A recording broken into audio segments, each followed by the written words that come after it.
Hi and bye everyone. आप सब जानते हैं कि कर्म ही पूजा है, अर्थात हम जितना मेहनत करते हैं, जितना धैर्यवान रहते हैं और जितने अपने कर्म पर विश्वास करते हैं, सफलता उसी को मिलता है। तो चलिए इस बातों को आगे बढ़ाते हुए आज का जो टॉपिक है हम लोग पढ़ने वाले हैं नस्ट इक्वेशन। नस्ट इक्वेशन में हम बताए थे कि हम नस्ट इक्वेशन के आधार पर एक सेल का नॉन स्टैंडर्ड कंडीशन में एक सिंगल इलेक्ट्रोड का आप यानी हाफ सेल का आप इलेक्ट्रोड पोटेंशियल निकाल सकते हैं। जब एक सिंगल इलेक्ट्रोड्स का निकाल सकते हैं तो पूरे सेल का निकाल सकते हैं, यानी सेल का ईएमएफ यानी सेल पोटेंशियल भी नॉन स्टैंडर्ड कंडीशन में निकाल सकते हैं। What do you mean by non standard condition? आप जानते हैं कि when the temperature pressure and concentration is vary from standard condition. And standard condition क्या है आप फिर भी एक बार दोहरा दें। टेम्परेचर 298 केल्विन ना हो, प्रेशर 1 atm ना हो और concentration of electrolytic solution 1 molar concentration ना हो, तो दिस इज कॉल्ड, यदि है तो दिस इज स्टैंडर्ड, ना है तो this is non standard condition. तो उस परिस्थिति में in this condition what will be the cell potential and EMF of the cell. तो चलिए निकालते हैं क्या है। तो आप जानते हैं कि फॉर द डैनियल सेल यानी गैल्वेनिक सेल है, ये आप पढ़ते आ रहे हैं। ये एक नॉर्मल आप रिएक्शन लिखते हैं। नॉर्मल रिएक्शन क्या लिखते हैं? यही तो, ये देखिए ये सेल रिएक्शन है हुजूर। क्या ये सेल रिएक्शन है? ये इक्वस ये सॉलिड, ये इक्वस ये सॉलिड। यही कंसंट्रेशन 1 m ना हो, कुछ और हो, ठीक है। यहाँ कंसंट्रेशन 1 m नहीं है, यहाँ भी कंसंट्रेशन 1 m नहीं है, हैं तो 1 m नहीं है, तो ये नॉन स्टैंडर्ड कंडीशन में है। तो उस परिस्थिति में आप कैसे क्या करने वाले हैं? तो आप जानते हैं, वी नो, क्या जानते हैं सर? एक सिंगल इलेक्ट्रोड्स का इलेक्ट्रोड पोटेंशियल ऐसे माइनस 2.303 RT NF, यदि ln कर देते ये Q, ठीक है सर, या इसी को आप तोड़ देते थे, आगे बढ़ा दे, तोड़ देना मतलब आगे बढ़ा देना, सॉल्व कर देना, 2.303 है ना। एक हाफ सेल में यदि आप इसको बढ़ा देते थे, नहीं ये एक तो यहाँ लॉग हो गया, सॉरी सर। हाँ, तो यदि इसको बढ़ा देते थे तो क्या करते थे सर? 1/, ये हाफ सेल के लिए देखिए सर, ये हाफ सेल के लिए हम लोग ऐसे कर देते थे। हाँ, आप प्रीवियस लेक्चर में देखिए, यहाँ ये क्या होता था, प्रोडक्ट का कंसंट्रेशन हुआ करता था, ये रिएक्टेंट का कंसंट्रेशन हुआ करता था, ठीक है सर। तो इसके आधार पर हम लोग ये एक सिंगल इलेक्ट्रोड्स का देन हम पूरे सेल का यानी ईएमएफ निकाल सकते हैं। कैथोड एनोड का दोनों इलेक्ट्रोड का हम लोग क्या करेंगे, नॉन स्टैंडर्ड कंडीशन में इलेक्ट्रोड पोटेंशियल निकालेंगे, देन ईएमएफ निकालेंगे, देन निकल जाएगा। बड़ी आसान है सर, कोई बड़ी बात नहीं। तो चलिए एट एनोड यहाँ कौन होगा सर? देखिए सर, ये किसका लिखा था? ये लेफ्ट साइड में आप किसको लिखते हैं? एनोड को लिखते हैं। एनोड मतलब जिस पर ऑक्सीडेशन होता है। और इधर किसको लिखते हैं आप? कैथोड को लिखते हैं। सेल रिप्रेजेंटेशन भी आपको पता है, ये निगेटिव इलेक्ट्रोड्स है, तो इसमें आप रिडक्शन के फॉर्म में लिखते हैं, रिडक्शन पोटेंशियल लिखते हैं, ठीक है सर। तो यहाँ देखिए ये इलेक्ट्रोड पोटेंशियल ऐसे माइनस 2.303 RT NF, ये लॉग क्या करेंगे 1/Zn2 प्लस इक्वस कर देंगे सर। ये इसका सॉलिड का 1 होता है। थोड़ा एक आधे स्टेप थोड़ा सा हम ये कर दिए, स्किप कर दिए, क्योंकि आपको पता है इस समय क्या होगा सर, C2 प्लस C, जैसे एक सिंगल इलेक्ट्रोड्स का होता था, ठीक है सर। यहाँ हम क्या कर दे सर, यहाँ चूँकि n हम 2 देते, चूँकि यहाँ हमारा गिवन N2 है, ठीक है सर। तो देखिएगा 2.303 RT, यहाँ भी मेरा 2 हो जाएगा, F log Cu2 plus equals ऐसे। तो सर ये आपका कैथोड का है, ये आपका एनोड का है। तो तो आपको पता है, क्या पता है, कुछ तो पता होगा कि EMF of the cell in non standard condition, ठीक है सर, यानी is equal to E cathode E anode, यानी EMF of the cell non standard condition में जो आप निकालेंगे तो वो क्या होगा, sorry sir, non standard condition में जो कैथोड पर है, ये आपका कहाँ है, ये आप है, ये एनोड का है और ये कैथोड का है,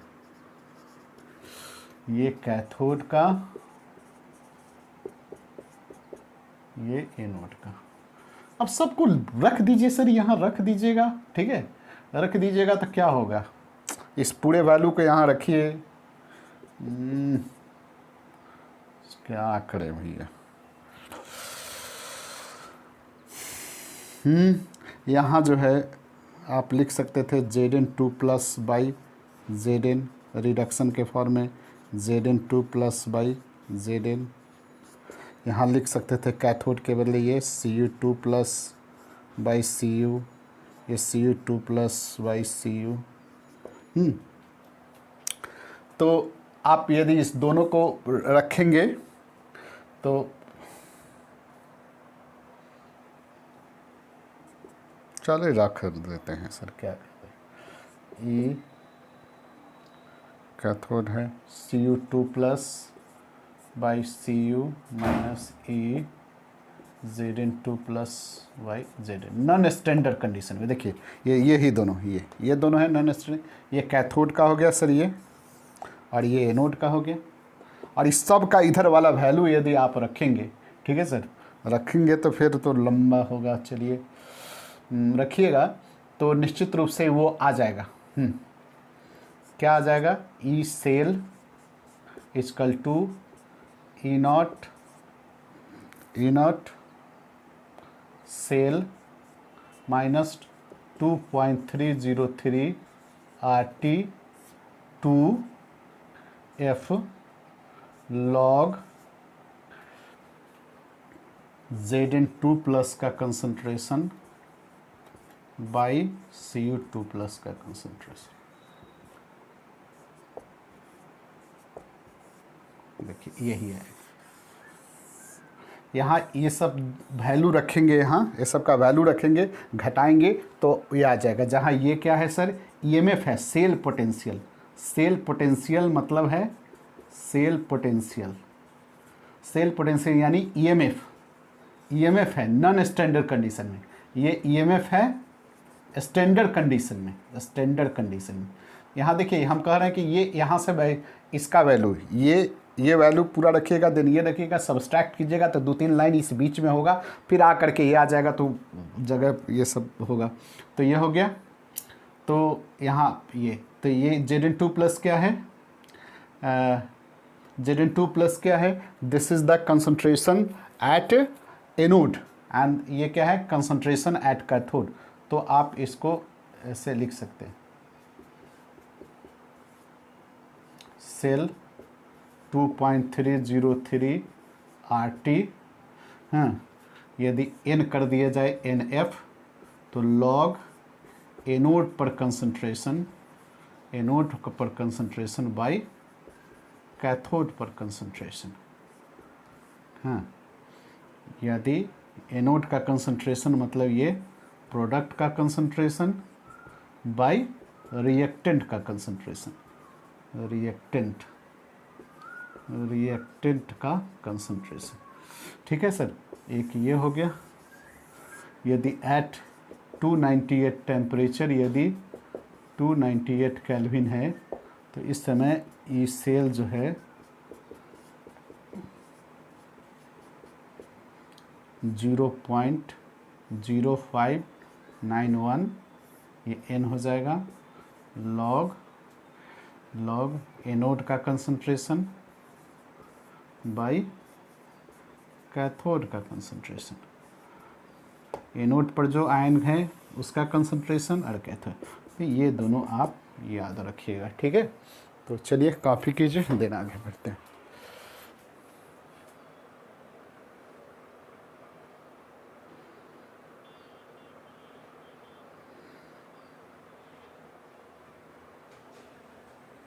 तो चलिए इस पर हम एग्जाम्पल बैठा करके आपको बताते हैं कि कैसे बनेगा ये। तो देखिए, यदि कोई रिएक्शन मेरा एक गिवन, ये मेरा कोई रेडॉक्स रिएक्शन है, ये ठीक है सर। तो एक्स का आप क्यू यदि जानते हैं रिएक्शन क्वेश्चन, ये क्या होगा प्रोडक्ट का,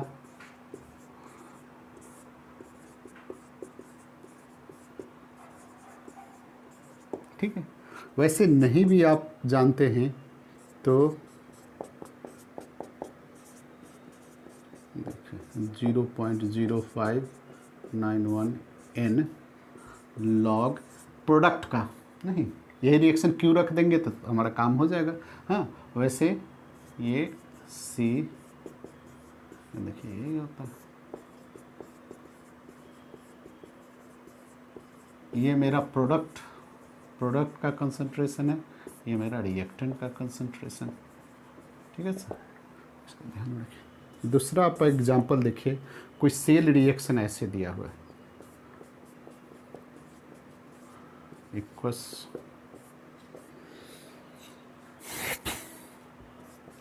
Cu2 प्लस इक्वस Cu। तो इसका सेल रिएक्शन क्या होगा? सेल रिएक्शन क्या होगा सर? Na है, Na से ये Cu2 प्लस, देखिए Na2 प्लस ये Cu सॉलिड इक्वस सॉलिड। ये आपका क्या है? एनोड है जो ऑक्सीडेशन करता है, ये क्या है? कैथोड है, ठीक है। तो देखिए इससे ये बना दिए, इससे ये बना दिए, सेल रिएक्शन बना दिए, ठीक है। तो इसका फार्मूला क्या होगा? इसका फार्मूला देखिए, ये सेल, ये तो आप निकाल लेंगे सर। ये कैसे निकालते हैं? E cathode minus E standard condition में ये EMF E not is equal to cell क्या करेंगे? ई कैथोड पर और ई एनोड पर, ये क्वेश्चन में ये वैल्यू दिया रहेगा, इससे आप ये निकालिए। ये पूछता है निकालने के लिए, ये एन यहाँ इन्वॉल्व जो इलेक्ट्रॉन होगा उसको कर देंगे, और ये सब कंसंट्रेशन दिया रहता है। जैसे यहाँ देखिए ये 0.0591 n हो गया, n यहाँ कितना हो गया? 2 हो गया, लॉग इसका कंसंट्रेशन Na2 प्लस यानी प्रोडक्ट का कंसंट्रेशन। यहाँ यदि प्रोडक्ट बाई रिएक्टेंट करेंगे तो अभी यहाँ क्या होगा? ये इसका सॉलिड का 1 ले लेंगे, इसका 1 लेना पड़ेगा, तो ये Na2 प्लस का कंसंट्रेशन बाई Cu2 प्लस इक्वस का कंसंट्रेशन, ये भी इक्वस है कंसंट्रेशन, ठीक है। तो इस ढंग से ये मेरा ये आ गया। ये फिर क्वेश्चन में ये कैथोड माइनस एनोड करके निकालते हैं, ये दिया हुआ है, ये सब दिया रहेगा, आप निकालना हम निकाल लीजिएगा। चलिए तीसरा एक रिएक्शन देखिए, सेल रिएक्शन हम लिख रहे हैं एल्युमिनियम से Al3 प्लस, देखिए Cu2 प्लस Cu, ये सॉलिड है, ये इक्वस है, ये इक्वस है, ये सॉलिड है। इसका सेल रिएक्शन क्या होगा? सेल रिएक्शन बताइए। ये Cu2 प्लस, देखिए Al3 प्लस से ये Cu हो गया। तो यहाँ ऑक्सीडेशन स्टेट एल्युमिनियम का थी है, जबकि कॉपर का कितना है? 2 है। तो उसी हिसाब से आप इसको क्या करना होगा? बैलेंस करना होगा। बैलेंस कैसे कीजिएगा सर? यहाँ आप क्या कर दीजिएगा, यहाँ आप 3 लगा दीजिए, यहाँ आप 2 लगा दीजिए, नहीं यहाँ 2 लगा दीजिए, यहाँ कॉपर में 3 लगा दीजिए। ये सॉलिड है, ये इक्वस है, ये इक्वस है, ये सॉलिड, ठीक है। बैलेंस हो गया, 3 दूनी ऐसे। ये क्या कहेगी? ये यहाँ देखिए, ये रिडक्शन हो गया, ये ऑक्सीडेशन हो गया, क्योंकि यहाँ ये एनोड की तरह वर्क कर रहा है, ये कैथोड की तरह, आप जानते हैं, ये सब जानते हैं। इस आधार पर आप रिएक्शन का देखिए, सेल 0.059 एन कितना होगा 6। कितना का लॉस और गेन हो रहा है?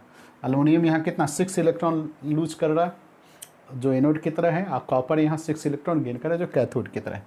तो ये 6 हो गया। एंड देन लॉग किसका कंसंट्रेशन, एल्युमिनियम Al3+ का इक्वस में कंसंट्रेशन का क्या होगा स्क्वायर, देख रहे हैं कोफिशिएंट, जबकि रिएक्टेंट यहाँ इसका, देखिए रखते हम इसका भी है यहाँ, इसको भी रखेंगे यहाँ भी रखेंगे, लेकिन हम क्या कर लेते हैं इसको 1 ले लेते हैं, चूँकि ये 1 ले लेते हैं, यहाँ भी इसको क्या लेते हैं 1 ले लेते हैं। यहाँ जहाँ भी सॉलिड है देख रहे हैं ये जो है ये सब इसका taken to be 1, taken to be है, यानी ये ऊपर ये दोनों ऊपर और ये दोनों नीचे, लेकिन ये सब चूंकि 1 ले लेते हैं इसलिए यहाँ एक्सप्रेस नहीं किया। यहाँ भी ये प्रोडक्ट का कंसंट्रेशन यहाँ लेंगे, रिएक्टेड का यहाँ लेंगे, लेकिन यहाँ चूंकि सॉलिड इसमें 1 ले लेते हैं, इसका 1 ले, इसलिए मेंशन नहीं किए 1 के का। तो चलिए ये हो गया। यहाँ कॉपर का Cu2+ इक्वस में कंसंट्रेशन दिया रहेगा, यहाँ इसका कोफिशिएंट कितना है 3। तो चलिए देखिए, तो आप देख रहे हैं यहाँ कोफिशिएंट के आधार पर, यहाँ जैसे कि यहाँ यह जो कोफिशिएंट था उसी कोफिशिएंट के आधार पर, देखिए यहाँ ये कोफिशिएंट था उसी के आधार पर था, ठीक वैसे ही इस करके हमको, तो इस ढंग से आप इसको क्या कर सकते हैं, इस ढंग से न्यूमेरिकल आसानी से बना सकते हैं। चलिए कॉपी कर लीजिए।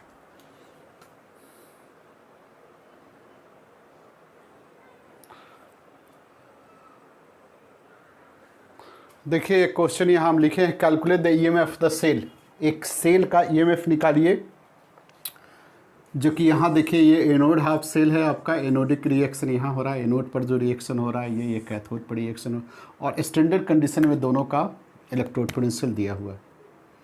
तो यहाँ निश्चित रूप से देखिए ये आपका कौन है, क्रोमियम आपका एनोड की तरह है, और आयरन जो है वो आपका कैथोड की तरह है। ये आपका एनोड का स्टैंडर्ड रिएक्शन पोटेंशियल है, चूँकि देखिए देखने ही से लग रहा है, पहचानने की ज़रूरत नहीं, पहचानने की ज़रूरत क्या है, चूँकि लिखा हुआ है, हाँ, नहीं तो हम लोग पहचानते फिर वैसे क्या कि एनोड वो होता है जिसका रिडक्शन पोटेंशियल कम होता है, तभी यह सेल फिजिबल होता, लेकिन इसकी ज़रूरत नहीं है क्योंकि यहाँ सेल रिप्रेजेंटेशन आपका दिया हुआ है। सेल रिप्रेजेंटेशन में आप क्लियर है कि this is anode, this is cathode, और ये एनोड का स्टैंडर्ड रिडक्शन पोटेंशियल, ये कैथोड का स्टैंडर्ड रिडक्शन पोटेंशियल है। तो एट ईएमएफ आप निकालना है सेल का एट नॉन स्टैंडर्ड कंडीशन में, बिकॉज यहाँ जो कंसंट्रेशन है दोनों कैथोड और एनोड पर, this is very from 1m, ठीक है।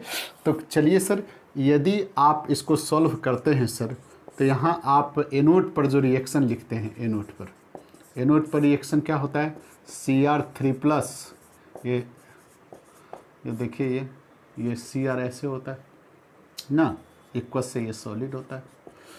चलिए, और कैथोड पर क्या होगा Fe2+,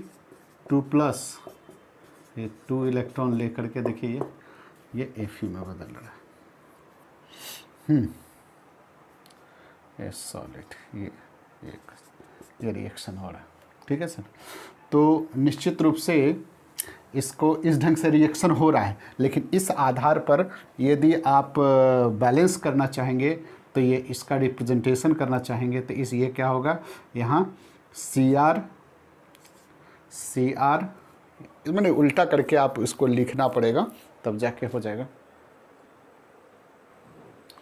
मेरा कहने का मतलब है कि जो एनोड पर आप तो ऐसे लिख सकते हैं, चूँकि देखिए यहाँ एक्चुअली होता क्या है कि ये रिडक्शन पोटेंशियल हमने लिखे, लेकिन एक्चुअली यहाँ ये क्रोमियम क्या कर रहा है, क्रोमियम ऑक्सीडाइज कर रहा है, देखिए सर ऐसे कर रहा है, लग रहा है सॉलिड से इक्वस हो रहा है नहीं, और यहाँ ये रिड्यूस कर रहा है। तो सेल रिप्रेजेंटेशन यदि हम करेंगे, सेल कैसे रिप्रेजेंट करेंगे, तो अपने उसके नेचर के आधार पर लिख करके हम रिप्रेजेंट बताएंगे।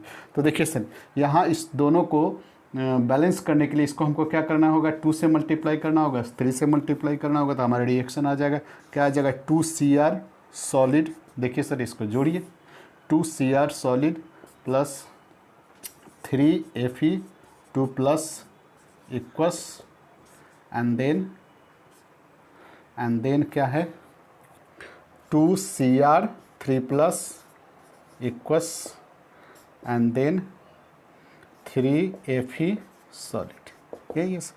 देखिए ये मेरा प्रोडक्ट है ना, ये मेरा रिएक्टेंट है, और दोनों का स्टैंडर्ड रिडक्शन पोटेंशियल दिया हुआ है। तो चलिए अब मेरा फार्मूला क्या होगा, ये निकालना है, सेल का निकालना है। ये स्टैंडर्ड कंडीशन में होता है सेल का। ये टेम्परेचर यहाँ 298 पर है तो 0.0591। ये इन लॉग किसका कंसंट्रेशन, प्रोडक्ट यहाँ देखिए सर, क्रोमियम 3+ का क्रोमियम 3+ का क्या होगा स्क्वायर बाई, देखिए यहाँ Fe2+ का देखिए क्यूब 3 कर दे रहे हैं क्योंकि यहाँ कोएफिशिएंट 3 है, यहाँ 2। ठीक है सर। अब ज़रा देखिए ये कैसे निकलेगा। ये चूँकि E0 ऑफ द सेल कैसे निकलेगा, E cathode, E anode. Cathode का कितना है, कैथोड है आपका ये -0.45, देखिए माइनस ये हो जाएगा -0.75 वोल्ट, ये हो गया 0.3, ये वोल्ट हो गया आपका, ये निकल गया। एन यहाँ कितना होगा, एन 6, एन यहाँ कितना होगा 6 हो जाएगा। और ये Cr3+ का कंसंट्रेशन, Cr3+ का कंसंट्रेशन कितना दिया हुआ है, Cr3+ का कंसंट्रेशन देखिए 0.1 हो गया। Fe का कंसंट्रेशन कितना दिया हुआ है, Fe का कंसंट्रेशन दिया है 0.01। अब इस वैल्यू को वहाँ पुट कर दीजिए, ठीक है, पुट कर दीजिए 0.30 माइनस 0.0591 लॉग क्रोमियम का 0.1 का स्क्वायर, Fe का कितना है 0.01 का क्यूब। ठीक है, इसको सॉल्व कीजिए। सॉल्व करने में यहाँ लॉग आता है ना निकालने, सर एक वीडियो बनाएंगे भी हम लोग बिना कॉपी कलम का, आप लॉग एंटी लॉग निकालना। तो चलिए यहाँ आप तो पूरा तो अभी क्या करें, एक वीडियो बनाएंगे हम, निश्चित रूप से बनाना है। तो ये अब इसका वैल्यू सॉल्व कीजिएगा, देन आप कैलकुलेट कीजिएगा। वैसे आप लोग मैथ और ऐसे भी टैलेंटेड है, लॉग बनाना, तो हमको केमिस्ट्री बनाना है और कुछ लॉग में प्रॉब्लम है तो निश्चित रूप से हम इसका बनाएंगे। तो इसको सॉल्व कीजिए, then you can easily calculate.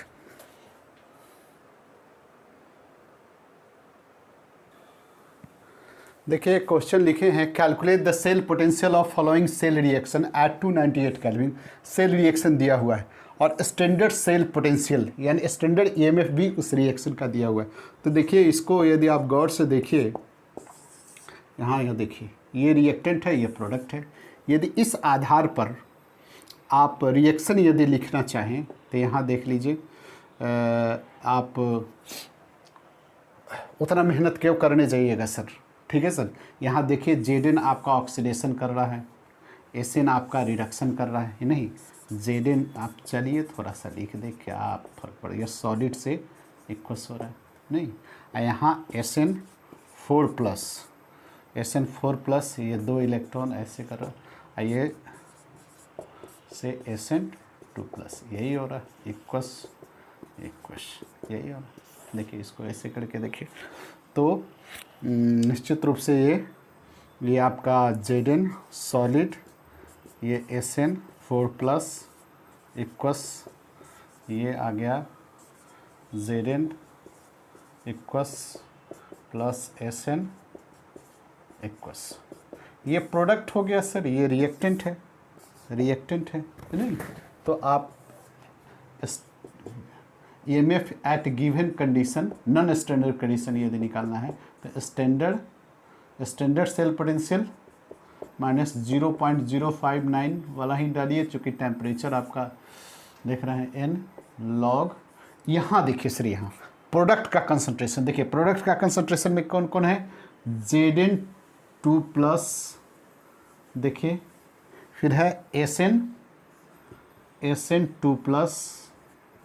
अब बाई चूँकि Zn का सॉलिड फॉर्म में है तो इसको लिखने से कोई फ़ायदा है, यहाँ SN4+ इक्वस, यानी ये भी इक्वस है, इक्वस वाले का देखिए लिख दिए। तो देखिए ये आपका दिया हुआ है नहीं, तो देयरफॉर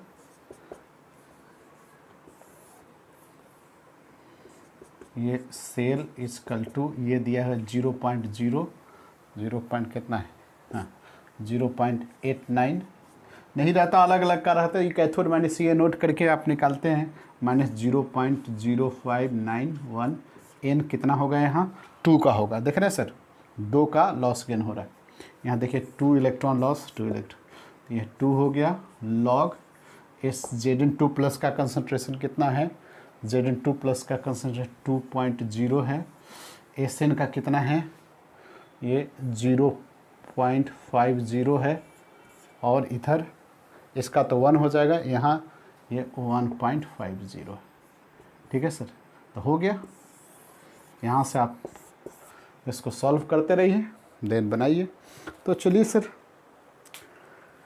ऐसे ही इसमें मेन है क्या, आपको लॉग आना चाहिए और प्रोडक्ट बाय रिएक्टेड करके आप क्यू का वैल्यू आप निकालिए, देन आपका एनोड का कंसंट्रेशन बाय कैथोड का कंसंट्रेशन, यानी प्रोडक्ट का कंसंट्रेशन बाय रिएक्टेंट का कंसंट्रेशन करके आप आसानी से क्वेश्चन इसको सॉल्व कर सकते हैं।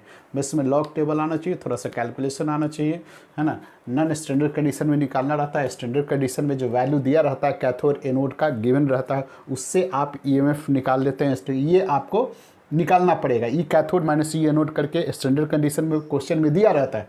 ठीक, यहाँ जैसे ये दे दिया, लेकिन वो दिया नहीं रहेगा कैथोड का और एनोड का। ठीक है, जैसे ये एनोड है ये कैथोड है, तो इसका रिडक्शन पोटेंशियल दिया रहेगा, इसका रिडक्शन पोटेंशियल दिया रहेगा। तो ये आप ऐसे ई कैथोड ई माइनस करके निकाल लेंगे। इन आपको सेल रिएक्शन के रिप्रेजेंटेशन के आधार पर लिखना पड़ेगा, और ऊपर प्रोडक्ट का कंसंट्रेशन बाय रिएक्टेंट का कंसंट्रेशन, प्रोडक्ट का कंसंट्रेशन कैसे सेल रिप्रेजेंटेशन होता है उस आधार पर प्रोडक्ट का, एंड देन रिएक्टेंट का पुट अप करके दोनों उसका कंसंट्रेशन पुट कर देंगे, एंड थोड़ा सा कैलकुलेशन होगा, देन आप इजीली इसको न्यूमेरिकल को सॉल्व कर सकते हैं। तो नेक्स्ट इस वीडियो को इतना ही रहने देते हैं। नेक्स्ट हम लोग इक्विलिब्रियम कांस्टेंट का कैलकुलेशन करेंगे, देन कंसंट्रेशन सेल होता है उसके बारे में डिस्कशन करेंगे, एंड देन हम आगे कुछ करेंगे। तो चलिए इसको थोड़ा सा अच्छा से थोड़ा देखिए, अच्छा से समझिए, बार बार इसको रिपीट करके देखिए, रिपीट करके सुनिए, और दूसरे को भी आप शेयर कीजिए, लाइक कीजिए, सब्सक्राइब कीजिए। देन मिलते हैं सर, बाय।